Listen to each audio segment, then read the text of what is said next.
Hey everybody, we have a really good podcast episode today. All right, so on today's podcast, you probably don't know of this person because he's not the biggest name in the Palantir community. He has a YouTube channel, I'll link it in the description. I highly recommend you guys subscribe to him, follow him on Twitter. But he's not like the biggest person that's out there. However, he was commenting on my videos a couple of weeks ago, and I went to his channel and I started learning more about him. And, to bluntly put it, I think I found a gem of a person who can shed some light on Palantir and be extremely valuable to the Palantir community. This is Sean. Sean works in the data analytics space with artificial intelligence and machine learning at the highest of levels. He's a private advisor. In fact, he's under an NDA right now with the current company he works with. And he works with C-suite executives to help them understand how to use artificial intelligence and machine learning and data analytics to power their businesses for the new decade, right? For the new century that we're currently in. Now, Sean used to work at IBM. He originally worked on Watson at IBM. He is one of those people that understands technical elements of Palantir and the growth potentials for a product like Palantir Foundry at some of the highest of levels. In fact, he learned about Palantir back in 2008. So we have someone who's not, recently discovered them over the past couple of years like me and probably a variety of you, but someone who's working with data analytics at the highest of levels a decade ago, learned about Palantir when they were in their infancy, wanted to invest in them in their infancy, but couldn't invest until they ultimately went public. Now, Sean answered a lot of questions I had in this video, particularly about what it means to understand artificial intelligence. I think, and one of the things I want to start exploring on this channel in terms of the themes of the content that I want to create are understanding the relationships between AI and data. AI and data are incredibly complicated, and understanding why AI powers data, understanding how data empowers businesses, and understanding the predictive simulative models that go into actually allowing a framework for a product to match the framework for business success is the whole thesis of Palantir. But in order to understand it, you've got to understand how AI and machine learning actually operate.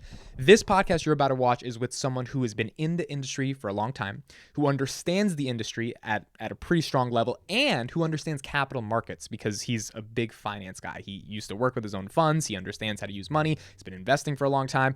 So I think Sean's really a person who understands finance and understands tech.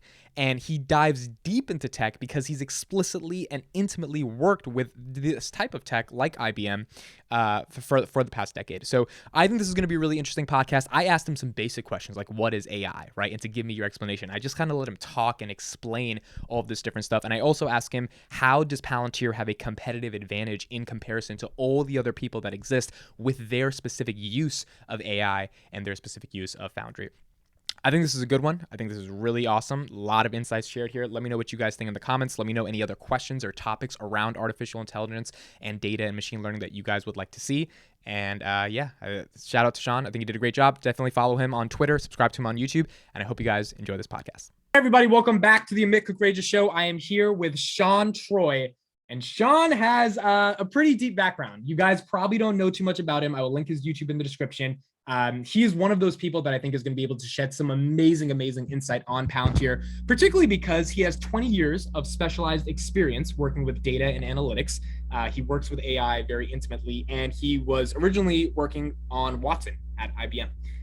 So I think this is going to be a very interesting discussion just to get a really good technical perspective on some of the core elements of Palantir's business model and their moat, which is AI and machine learning. So Sean, thank you for being on. Can you first start off by saying, when did you get interested in Palantir, and when did you actually start making your investment in it? Yeah, for sure. So this is a really interesting story, and thanks for having me on today. I really appreciate it.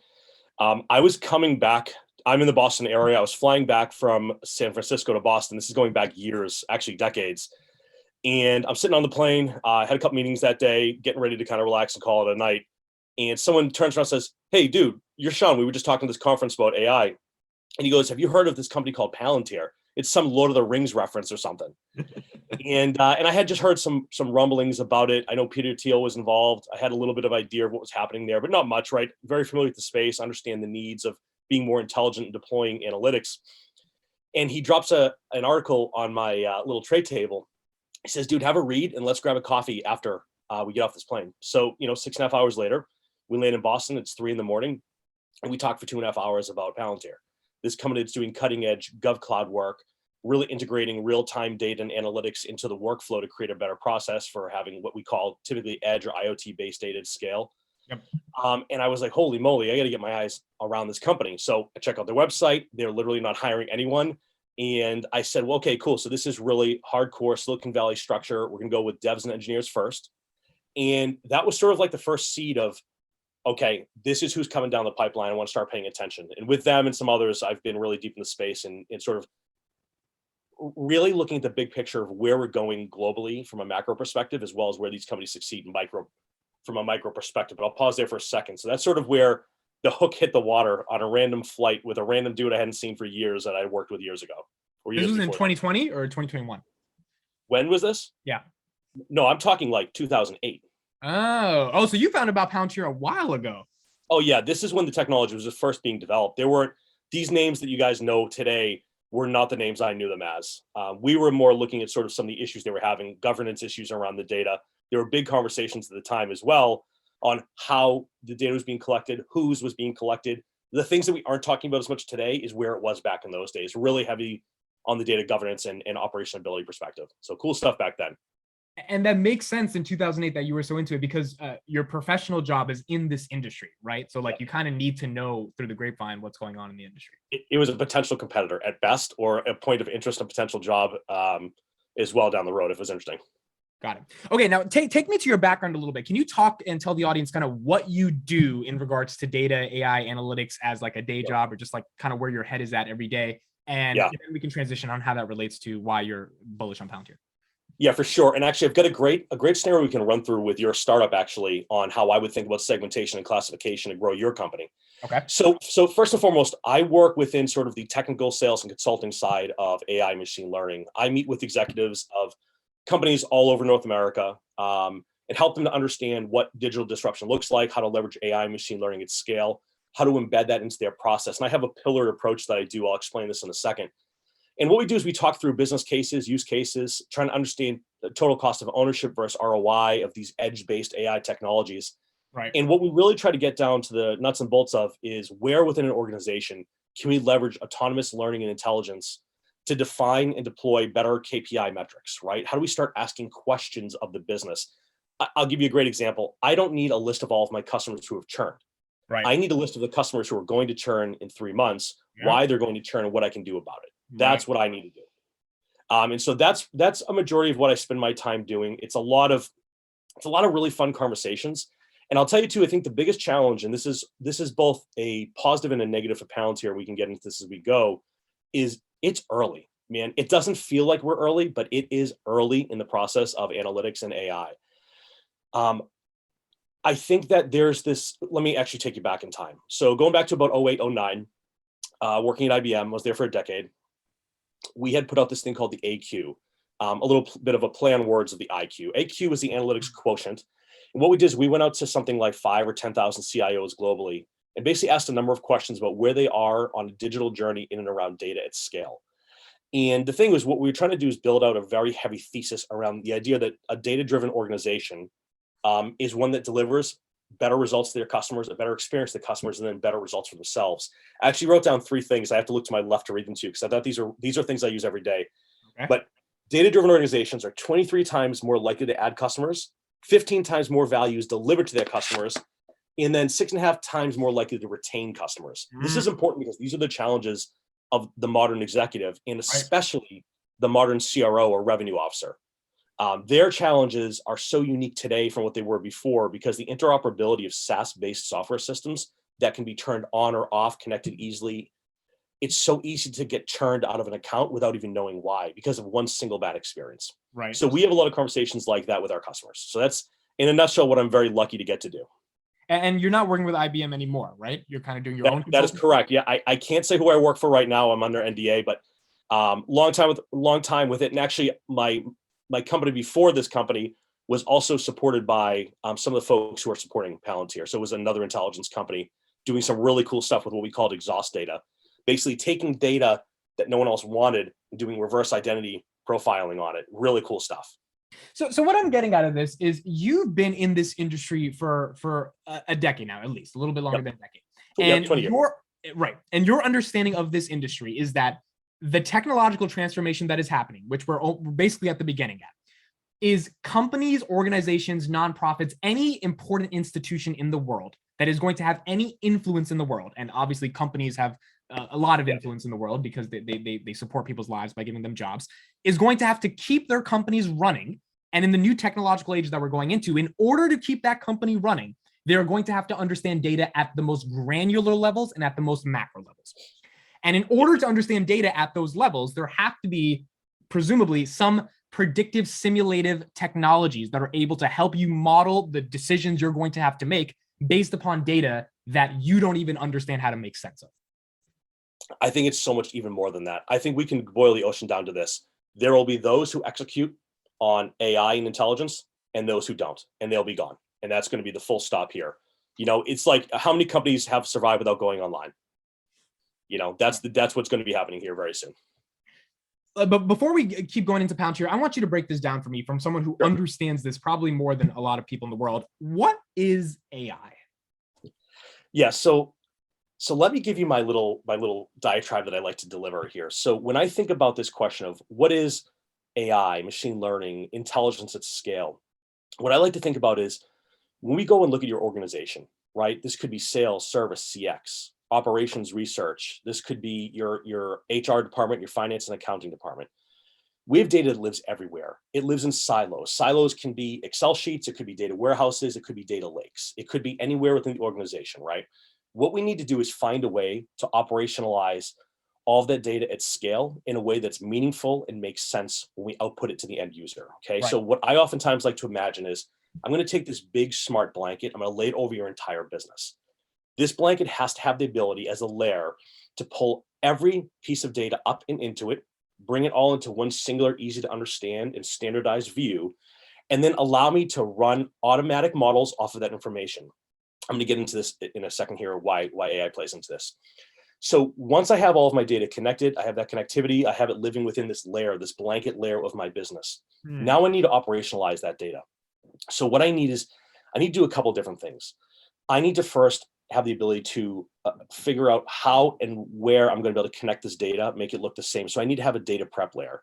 This means that there could be some squares and some circles, some cars and some potatoes, and I need them all to come together and just be data points that look similar, right? Right. And I want to do a couple of different things in terms of operationalizing data at scale. I want to be able to embed this information everywhere where my teams need it in a contextual format. So think of it like this. You wouldn't put the GPS in your trunk. You want it next to the steering wheel, or even better on your phone where you can just listen to it, right? That's an embedded contextual experience, right? Where insights follow the user based on the questions they're asking. A sales team might say, what's my propensity to sell more to this customer? What's the best cross-sell or upsell opportunity? We also want to have an augmentative process as well. How do I take in even more data from third-party sources where they're not currently connected today? We're seeing this in really cool ways with Palantir, but I'll get into that later. We want to look at this from not only perspective of what kind of third-party data can we leverage at scale, but then how do we augment with more of a prescriptive output? How do I know what to do, why I'm doing it, and subsequently the impact it'll have on my business? Right. Now, the AI piece of this, which is really cool and probably my favorite part, is I want to create intelligent automation around all these different points, right? And what I want to use is really like a predictive engine to do this. So back in 05, 06, 07, the idea of a prediction was, I got 10 red balloons in a row. I'm likely to get another red balloon. So let's make sure we keep stocking red balloons. Right. What I want to start to understand at scale around this predictive automatic modeling is how do we start to recognize patterns we're missing? It could be a primary, right? Like, hey, once in a while someone comes in for blue. Or it could be a secondary that we actually have a higher margin when we sell blue if we throw in a purple string on top, right? And then we've got tertiary levels of engagement amongst data where, hey, you may never have thought of this, but on Tuesdays when it's raining, we're more likely to sell this, so make sure we have those in stock, right? What we want to start doing is have the system automatically take processes or steps for us, right? So this is oftentimes what we think of as like in-process AI, where when we start to see things happen that speak to a trend or something is changing, how do we create an automatic action driven off of this? And this is the key piece. And as more data comes in on a regular and consistent basis, the model will self-learn like a flywheel, right? More and more data keeps coming in and keeps learning faster and faster, keeps changing the outputs. And those outputs derive how we look at scoring, how we look at what comes next in the process. Customers are trending towards churning long before the renewal is due. We need to do something about that right now. Maybe we create, a case for our customer success team. Or we think, hey, this customer fits the profile of someone who spends twice as much, but is using these two other products. Let's push that notification out to a sales rep.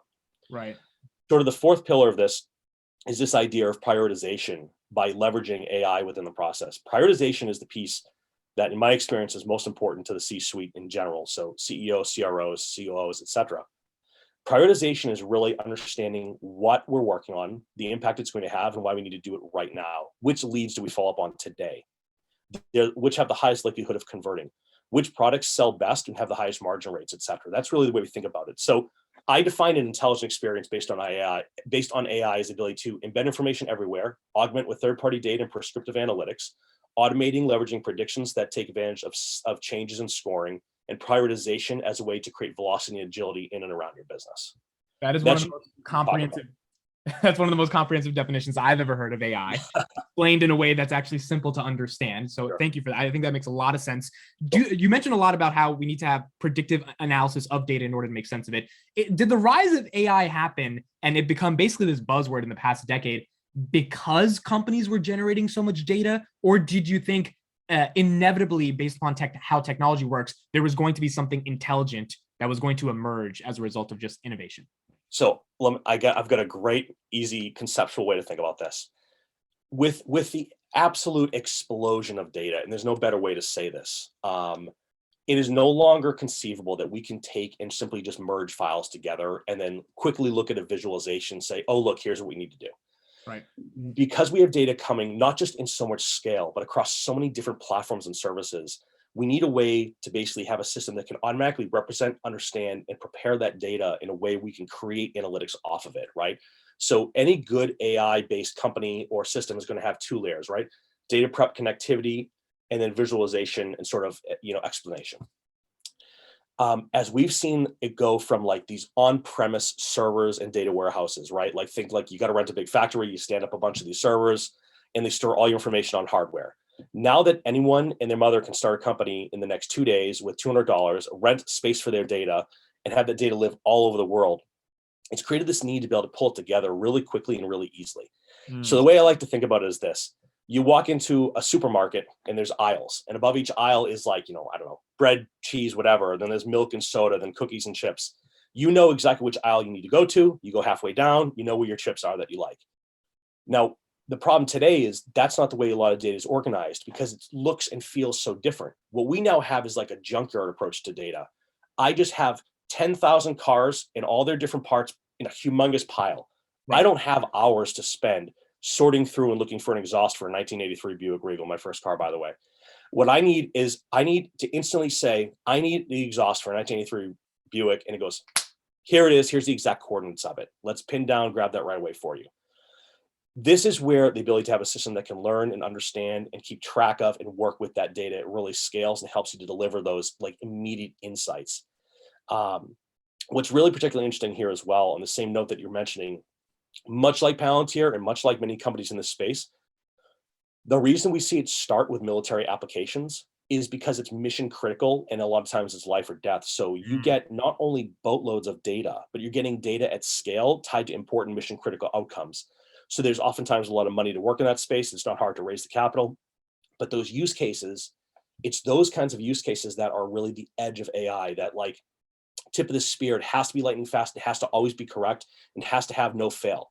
So whether this means mirroring or whatever the case might be, that's why companies like Palantir, as they move from military to commercial, I know we'll get into this, that's where I get excited, because like that learning, that ability for that AI to recognize patterns well ahead of time with years of experience in doing it, that's where the real value comes in.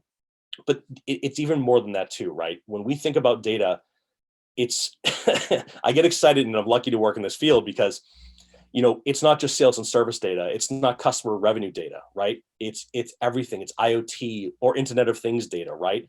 It's weather data. It's geospatial data. It's everything. And the problem is when you're trying to combine how much money a customer spends in 12 months with the weather on a particular day based on the current temperature of their washing machine, there's no way to do that without some sort of intelligent data prep that then puts it together in a usable format and deploys it to the user to give you a heads up that, hey, that washing machine is really running really hot. It's going to be 90 degrees tomorrow. We better get a service rep out there and fix that thing for them before it fails. Those are the kind of end use cases I want to see. Piggybacking off what you just said, when I think of something like YouTube or Spotify or any type of recommendation engine, it seems like for consumers, at least at this point, 2022 in our lives, companies have been able to leverage AI, machine learning, predictive analytics to be able to figure out when you launch this app on your phone, in 10 seconds, you will find something to consume, which means they get the benefit of our attention. They can probably Yep. sell ads against it, and we get the benefit of the content. It seems like AI used to simply sell advertising, or which I don't say is a negative thing, but in general, it's a pretty minute thing, is probably not the biggest use case for data analytics, machine learning. Like, can you speak to a little bit about where you think the real use cases could be a decade from now, outside of finding a better video to watch? 100%. There are so many tiers of complexity based on the levels of data that we want to connect to and understand. And I think about it oftentimes in terms of, to what degree of statistical relevance do we need in the model, right? If we're trying to predict the likelihood that you and I click on an ad, it's okay if like they're at a 52% rate. Like, hey, more often than not, they're going to click on the ad. That's a pretty good win. If we're talking about how often a critical server is going to go down based on some sort of assessment of the build and where it sits within those IoT metrics, right? The heat, et cetera, how many times it's been turned on and off, or how many pieces are running on it. That's pretty important. That could be mission critical. Where I get like just super pumped up about this stuff, and again, I'm really lucky because I get to live and breathe this, is when we start thinking about healthcare, medicine, biopharmaceuticals, that is where it's exciting. We're dealing with so many data points across so many things we oftentimes don't know. I mean, what's going on in the world today is a perfect example where love it, hate it, indifferent, whatever your stance is on COVID, vaccines, and everything else. The reality is, if you look at how fast they turned around, executable medicine against a global virus that came from nowhere, essentially, that is only with the power of extensive and real-time data prep. Yeah. And what we're seeing is even the commercialization of that, where now we need to have the ability to figure out, tracking, tracking against who could have had it, who was near someone. I have kids in school. We get an email every single day basically saying like, hey, there's a close contact, here's what to look out for, et cetera. And it's sort of that baseline ability to recognize what are the proteins that make up this virus, how are they interacting with cells, how do we figure out a way to create some sort of vaccine against it, and then here we are today, right? And I think that this is where we're going to get really, really deep in the future of, maybe I can throw something on my arm that's going to detect my likelihood of having a heart attack in the next 30 days, right? Or really looking at cancer research or blindness or dementia or any of these things that like have really blown our minds and not gotten us there. The other piece to me that's equally as big, or really two things, is I think coming at it from the environmental and energy impact is, how do we optimize and create better systematic approaches and really, really go deep into understanding what can we do to generate more energy and more scale, but at less cost and less risk to all of us on the planet, right? Like if you go back 30, 40, 50 years, nuclear power was going to be the thing. Who even talks about that anymore? Yeah. Right? I mean, I can't even tell you last time someone said, hey, they're going to open up a new nuclear plant. No. I live on the East Coast. We've got out in Massachusetts in the Cape, we've got the big, of course, I can't think of the name I'm thinking of, the big windmills, right? The Turbines? Turbines, yeah, the turbine engines are up in the skies, right? And you look at that and like, yeah, they don't move that fast. They're not super efficient, but it's better than nothing, right? We're seeing solar farms start to open up in my neck of the woods, but it's not very efficient because then they have to move the power over long distances. And we're seeing this in New York. There's actually something on Bloomberg the other day where they're building this massive solar site, and they're going to have it piped directly into New York City. But again, it's a scale problem.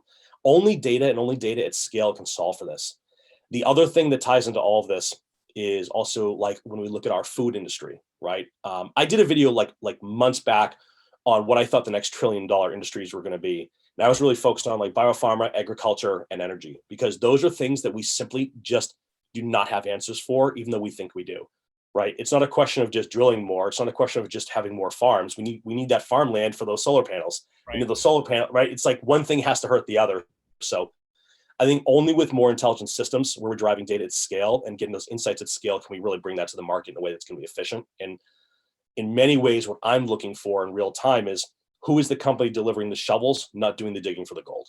And that's what brings us oftentimes these conversations. And that's what also brings us to Palantir. So if you go to Palantir and their website, I mean, when I first really started getting into it about a year ago, there is just so many different verticals that they're attacking: energy, blockchains, cybersecurity, fraud, for financial. Like, there's so many different industries, and the $1 trillion industries, they don't need to get all of it. They need to get a small slice of it to really deliver shareholder value. And if you can get a small slice of many different industries, there's a real potential for them to be a market leader. So is that ultimately why you're excited for them? You think they kind of have the best tech in this space that could allow them to become a theoretical monopoly in multiple industries, at least for the time being?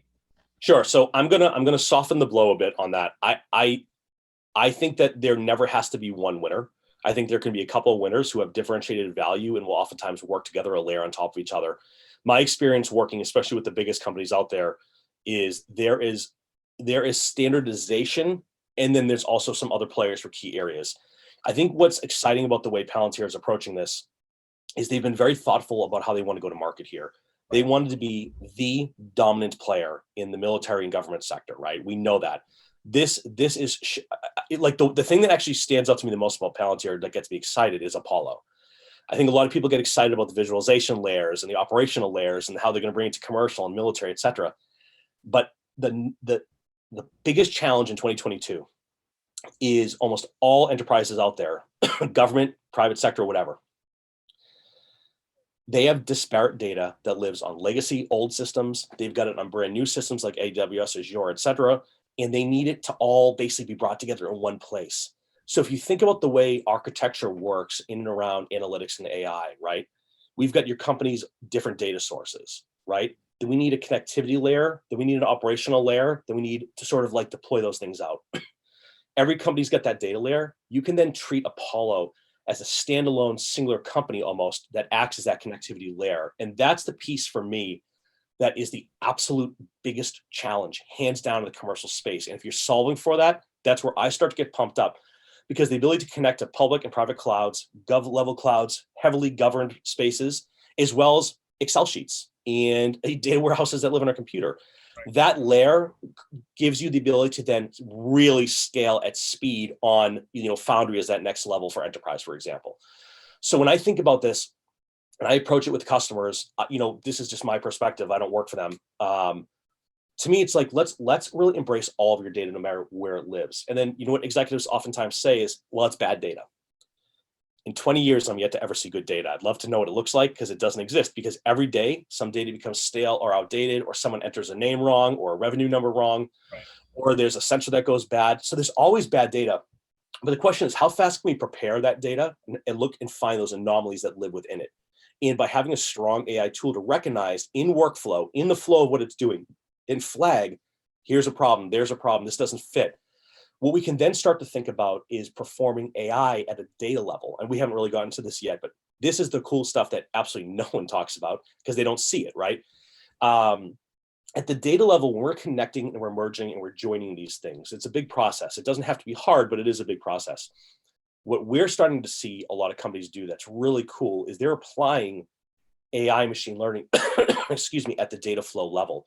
So things like real-time sentiment analysis of survey comments as they come in, and metricing those against other KPIs. We're looking at the ability to time series forecasting or missing values because something came over from accounting or finance or an ERP system, which is like a transactional system. Right. And it doesn't have all the values in it, right? So we can start to predict and prescribe what those values should be to help us still get to that endpoint.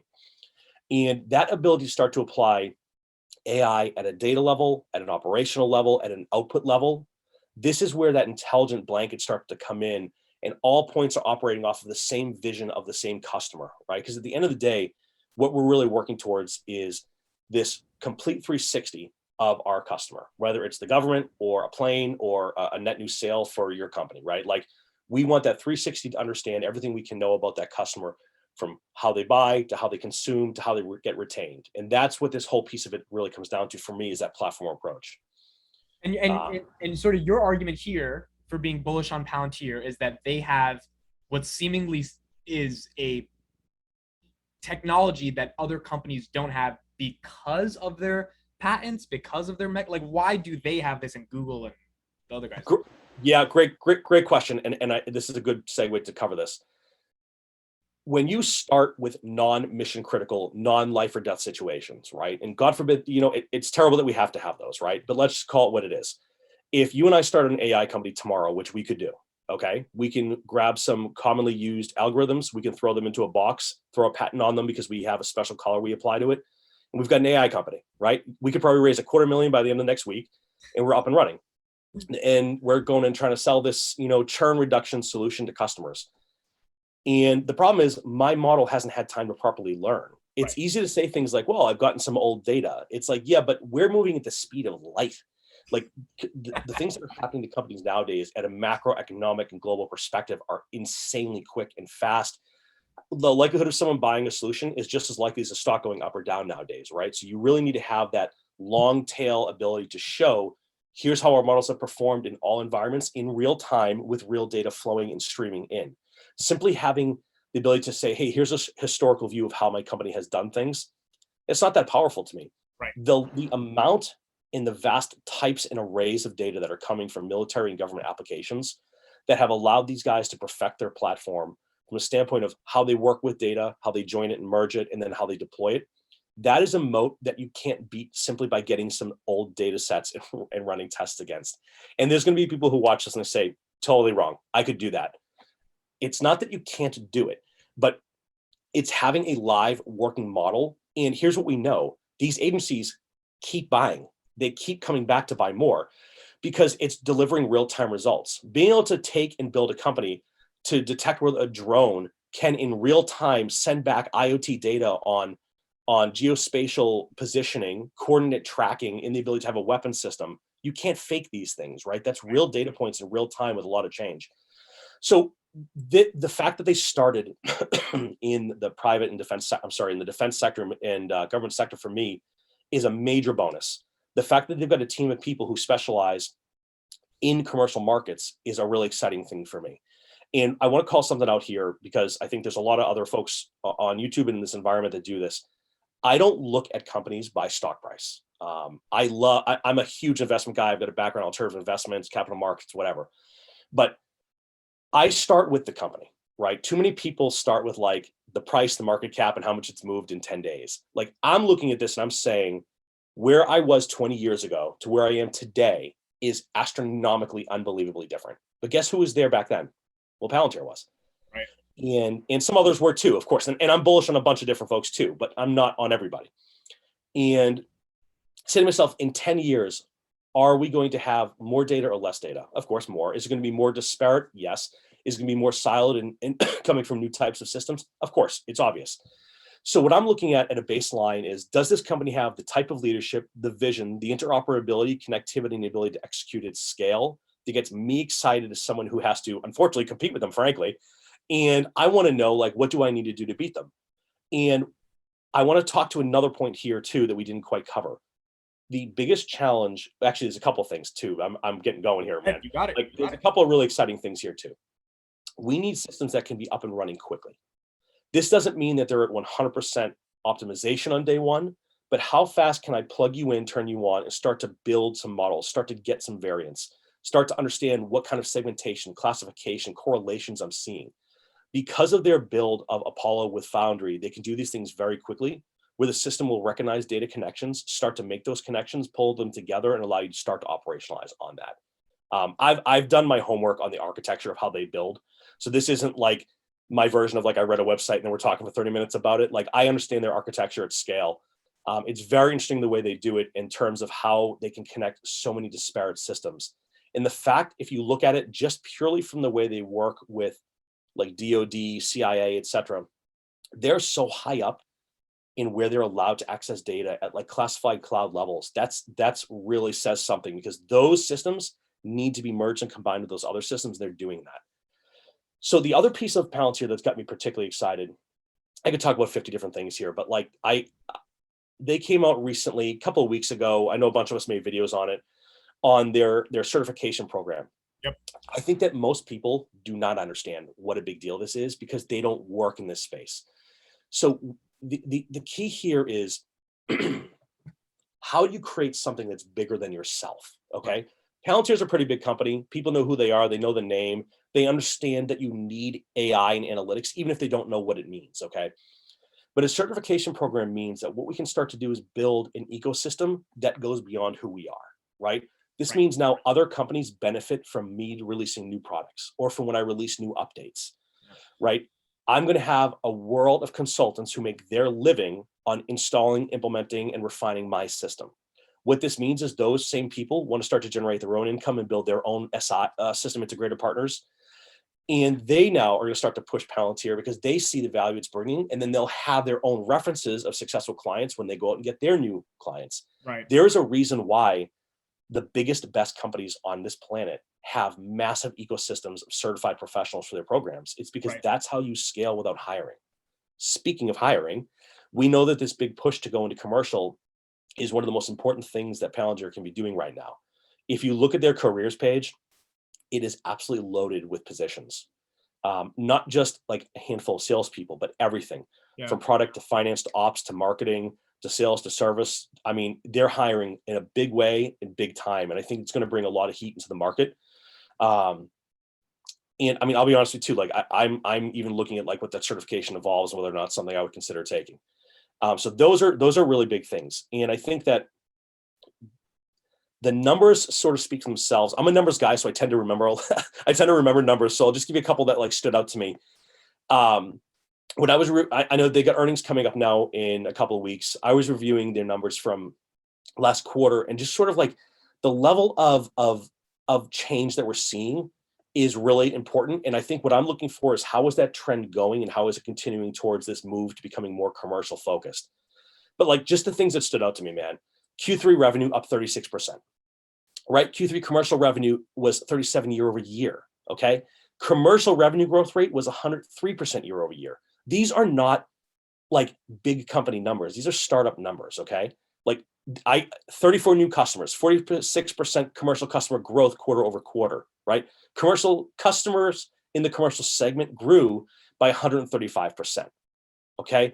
And when we're talking about big deals, because let me tell you, man, like the institutional investors, they want to hear about the small deals, the mid-market deals. What they really care about is big deals, okay? Yeah. In Q3, they took down 54 deals of at least $1 million or more, right? 33 million were over 5 million, 18 were over 10 million. And you start to think about that, all of that was happening, the growth, the additional net new customers, and they went from negative adjusted free cash flow to positive adjusted cash flow of over 119 million. Right. When you think about those kinds of numbers, this isn't me getting excited about a market cap or a stock price or whether I think I'm going to trade in and out of it in the next 2.5 weeks here. What I start to look at is this is a customer who has a trajectory going in the right direction, chasing new customers in a new segment that they want to own and specialize in, and their numbers are showing that they're able to turn cash flow positive with all of this. Now, I do think that there's a number of things that I would be super concerned with on the next earnings call if I heard these things happen. And I also think that there's a lot of opportunities for me as an investor and trader and how I play this in a safe way. And I'm happy to speak to both if time's allowing for it. You let me know. Yeah. Can you speak to some of the things you're worried about coming into earnings? Yeah. So not worried, but watching for. And then I'll be worried based on what they are. So number one, I want to understand from like a development perspective in the marketplace in and around the certification program. What's the feedback? Who's signing up for it? Is it growing? Right. And then tied to the same, I put this into a bucket of like global use, right? We've got developers, we've got certifications, and we've got Foundry focusing on the startup space. I want to know from the standpoint of those startups, and they may not talk about this on the call, but like these are questions I'll typically ask them on that call. You might hear me on that call. I want to understand, are the startups expanding? What's the feedback? Are they using it? Are they not using it? What don't they like? As they're growing their companies, is this going to be an integral part of how they grow? So at that baseline, I want to understand growth rates for these non-direct business things, but the impact of these non-direct business things. Right.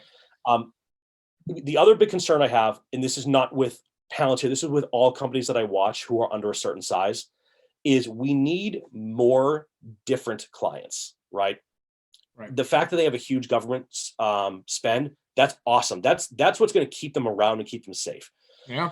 But I need to see more healthcare, more retail, more CS&G, more financial FinServe, right? I need to see more manufacturing. Like I want to see a spread out of more clients of different types where they're going to have more stories to share to gain more customers in those industries and sectors.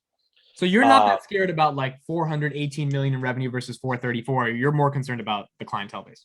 You know what? I think people think that they're investors and they're traders. I think there's people who think they're traders and they're actually investors.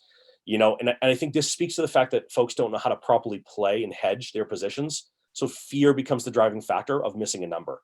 Yep. Analysts are awesome at their jobs. Okay. Their job's to take what they know about the company, run it through a model that they have tweaked to their own fitting, and then they determine a price. And based on that price, they will say where a stock price should be after looking at the financials and what they believe the financials should come in at. Being slightly up or down or off, to me, is always a blip in the radar. If it's 2 or 3 quarters we're going in the wrong direction, yeah, now we have a trend and we got to start to worry about it. But like if this thing drops a couple of bucks because they missed a revenue number or cash flow number, everything we just talked about for 40 minutes, does any of that at all get affected by missing by $2 million on the bottom line? Of course not. Right. But the reality is we live in a world where reporting, if they could report by the day, people want companies to report by the day. I think what we have to do is take a humongous step back and say, will the ability to analyze data at scale in real time in complex ways, but yet deliver it in a user-friendly, actionable output be needed in the next 5 years? I'm telling you, yes. I have 60 meetings a week. The answer is yes. Everyone and their mother and their brother and their uncle wants to be doing this because they know they cannot compete until they do it. There are only so many players who can do it thoroughly and in a platform approach. I want to speak to the platform piece quickly, but I want to just finish this thought. Yep. The other issue, of course, too, is will they be able to continue the growth rates of those commercial customers, right? So we know that the government contracts are sticking around. We know that they're getting bigger. We know there's a backlog to the contractual obligations there, so they're having to execute on those contracts. But will we keep seeing that same doubling of commercial space, right? That's the stuff that gets me excited because that market, the TAM for commercial, is massive.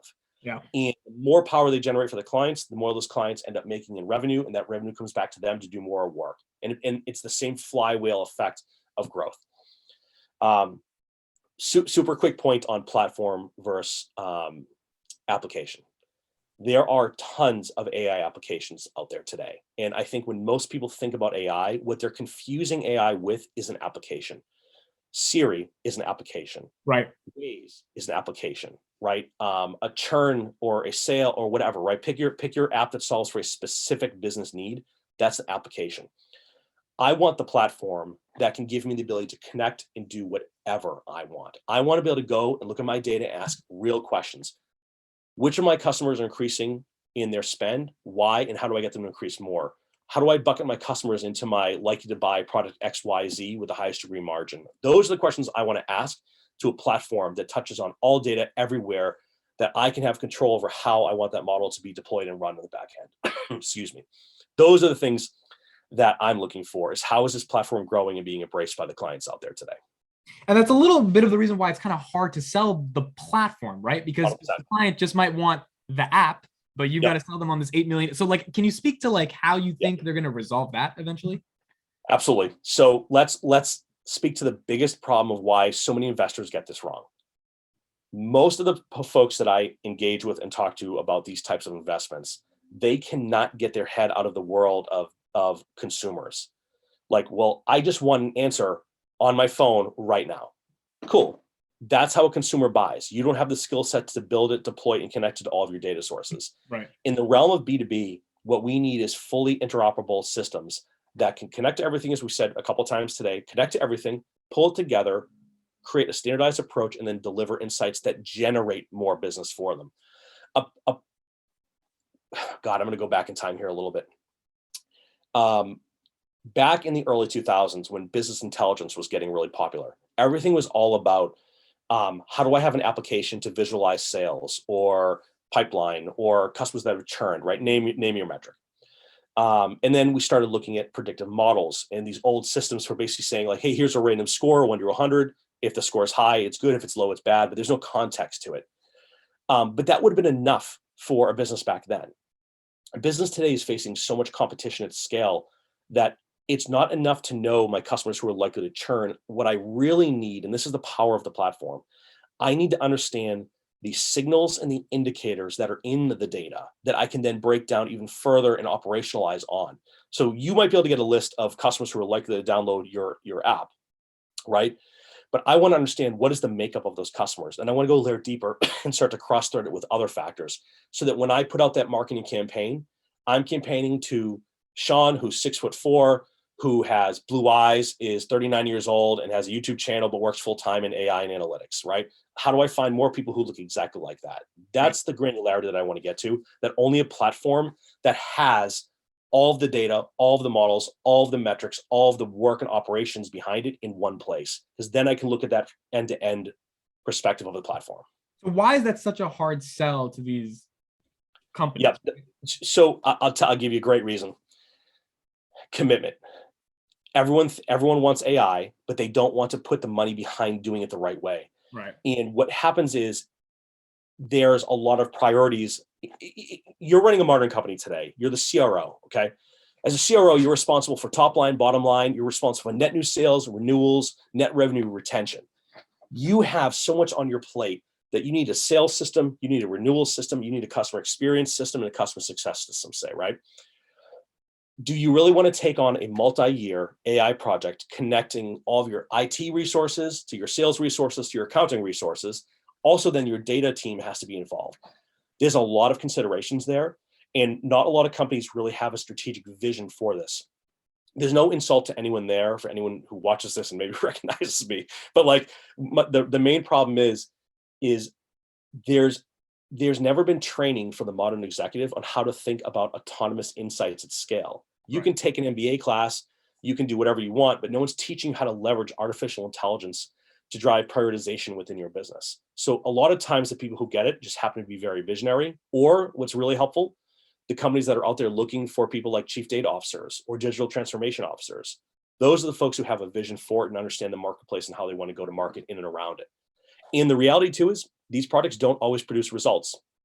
If you start working with a company that doesn't do what they say they're going to do, can't deliver on those outputs, you spend a lot of money for something that has zero value at the end of the day. And tweaking a model that's not working right is a lot more effort than your team is going to typically be able to handle. But again, this speaks to that certification and ecosystem piece, right? Right. And it's also a long time sale, right? No one's going in and selling a platform in a month to an enterprise customer in the software space. You're talking months, years, sometimes multiple years to really get it right and get it sort of scaled throughout the entire enterprise. And the other piece too, just for those who are curious, it is very easy to try out a business intelligence tool. Does it show me a pretty graph when I point it at my data? Yes, cool, it works. Trying to trial or pilot or do a proof of concept in and around artificial intelligence and modeling is very tough because the model needs time to learn, to get better, to become more statistically relevant on your data in your business. So a lot of times there's also an understanding that these are not one-year projects. These might be 5-year projects that take a very long time to sort of get to the end point and really show the full results of what it is. So that's a consideration as well. I have a question for you. If AT&T signs a full deal with Palantir, like, I don't know, $30 million deal for like 5-6 years, and the entire organization of AT&T, from Warner Media to everything they own, all their data is integrated with Palantir Foundry. Does that mean Verizon then has to go with Palantir? Like if a company in a space uses Palantir, is that good for Palantir because the competitor also has to at least take a look into why are they using Palantir and why are we not? 100%. So we have this in this business. We have our the NASCAR slide. It's that slide where it has all of your customers that are in the similar sector or industry. And I'm going to show that to you because I want you to say like, whoa, am I really the only one not on that slide? Right. And then what happens is, this is really going to the details here, but you then want to be able to start to speak on what you're doing because you're going to grow your brand as an executive now. You're not just an executive at AT&T. You're the executive who's embracing the future, AI, autonomous learning. So there's a lot of ego stroking that can happen as well to make sure that like you're supporting the vision and the go-to-market around that with strong business cases, et cetera, for these folks to buy into the platform. And my take on Palantir is they're building out the sales team because they have yet to really do that at scale in the commercial space. Right. Makes sense. Here's a big one I want you to talk about. I think you definitely, I don't know if you'll be able to talk about this, but I'm like 99% certain you will be able to talk about this sure. Because you understand the industrial architecture of the platform.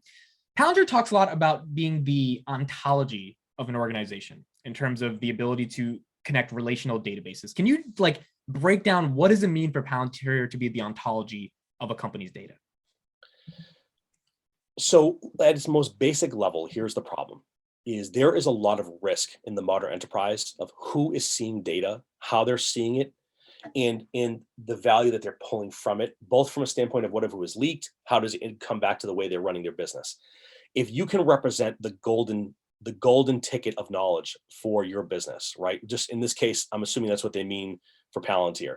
If we know that there is a single place where all the data is connected with how it's connected, what it's connected to, secondary connections, and I can go back and track any issue with data all the way back to a source system, that gives me a centralized location to understand everything I need to know about what we're seeing, why we're doing things, what decisions were made. But also, no one wants to be on Bloomberg tomorrow night because their system got hacked. They want to be able to track back who has access to this, which hierarchies of permission sets are tied back to which data sets and data sources.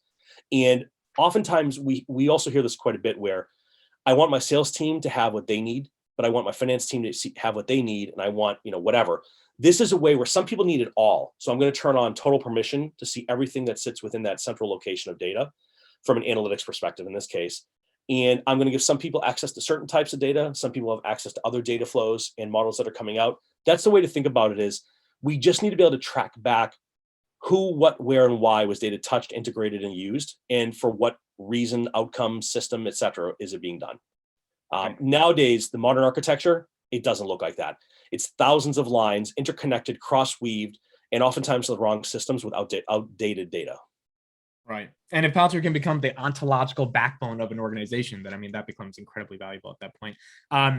Two last questions for you. Number one, SPACs. How do you feel about that theory? Do you think it's a cool little play to like get in front of these companies that are going to become pioneers of different industries using data? Like, are you bullish on the thesis? Why do you think they're doing the SPACs?